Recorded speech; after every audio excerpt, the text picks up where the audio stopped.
we have described hexose and pentose molecules as linear structure. But this structure cannot explain a certain number of chemical and physical properties. So in this next video, we will show that in fact, pentose and hexose form cyclic structure. So let's, for example, talk first about the unexplained chemical property. Molecules that have a highly reducing aldehyde group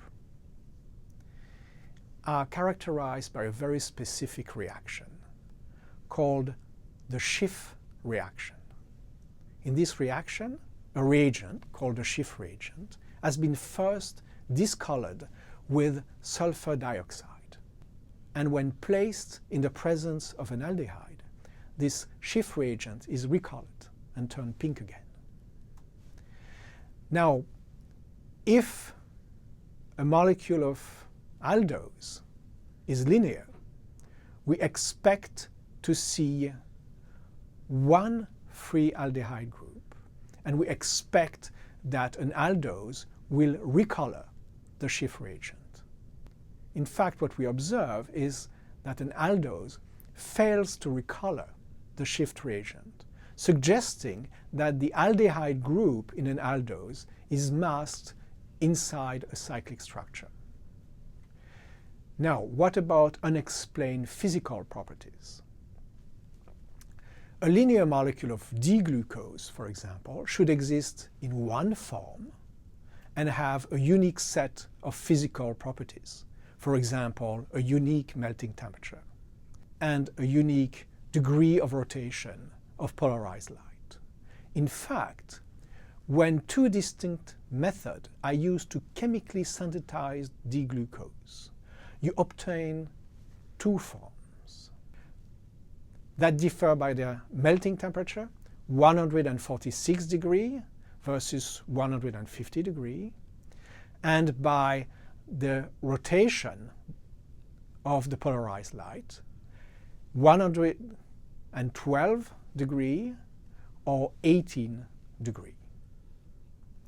Furthermore, structural analysis show that hexose and pentose exist in cyclic structure. In fact, in solution, linear and cyclic structure are in equilibrium. However, linear structure represents only 0.02% of the molecules of sugar in this solution. So now, how can we form a cyclic structure? We have to go back to very basic chemistry. When an aldehyde reacts with an alcohol, you form an imiacetal. Similarly, when a ketone reacts with an alcohol, you get an imiketal. Now, in an aldose or a ketose, you have an aldehyde or a ketone group, and you also have alcohol functions, hydroxyl groups. Therefore, you can have an intramolecular hemiacetylation or hemiketylation, and that will lead to a cyclic structure. For example, we can start with a linear form of D-glucose and see how it can cyclize. We will start with a linear molecule of glucose and then bend the covalent bonds to bring the hydroxyl group carried by carbon 5 in close proximity to carbon 1 that carries the aldehyde group. Now, the formation of an hemiacetal is possible. And it can be formed in two different ways. The hydroxyl group on carbon 5 can attack the carbon 1 either from the front or from the back, leading to a new asymmetric carbon, a new chiral center, and as a consequence, two isomeric forms called alpha and beta. Let us consider for a few minutes some nomenclature. The carbon 1 that is involved in the cyclization is called the anomeric carbon in the cyclic structure. In the alpha isomer, the hydroxyl group carried by carbon 1 and carbon 6 are in opposite direction, which means that in our representation, the hydroxyl group carried by carbon 1 is below the plane formed by the ring structure. In the beta isomer, the hydroxyl group carried by carbon 1 and carbon 6 are in the same direction.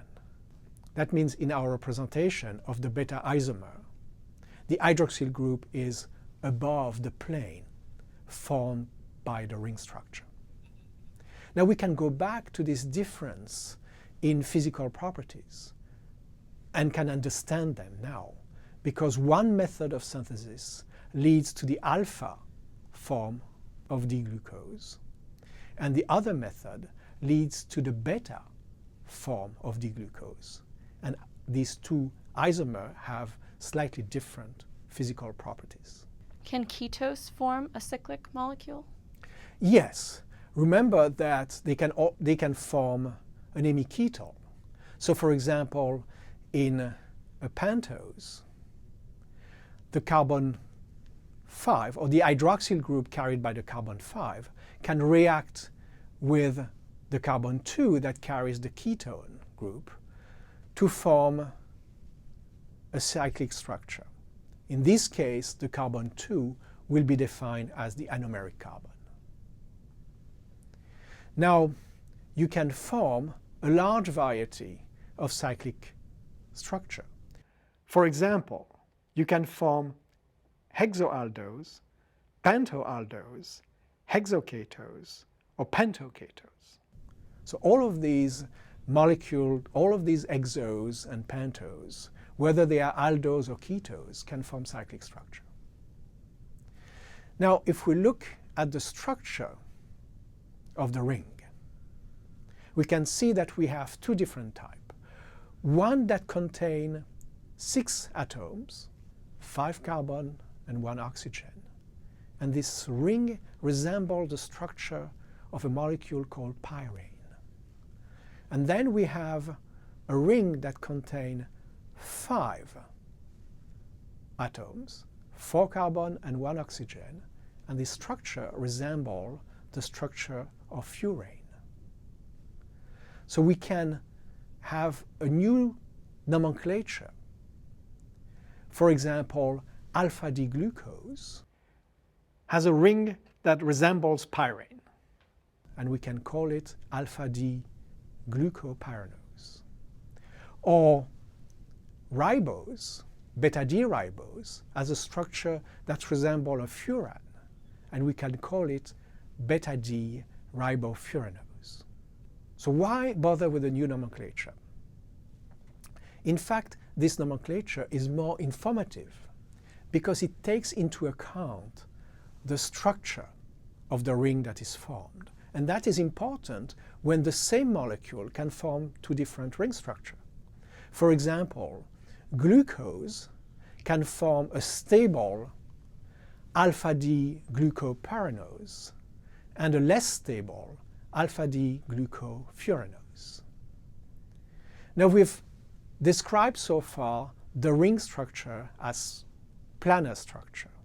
It's not always the case. In fact, planar pyranose are not stable, and they adopt more stable conformation called chair conformations. We have in fact 2 of these conformations that can switch without breaking any covalent bond. There is also another rarer conformation called the Bode conformation that we find in derivative of hexos that have very bulky groups attached to the carbons. So in cells, cyclical form of hexos and pentos are predominant. The cyclization results in the formation of an anomeric carbon and 2 isomeric forms for each hexos and pentos.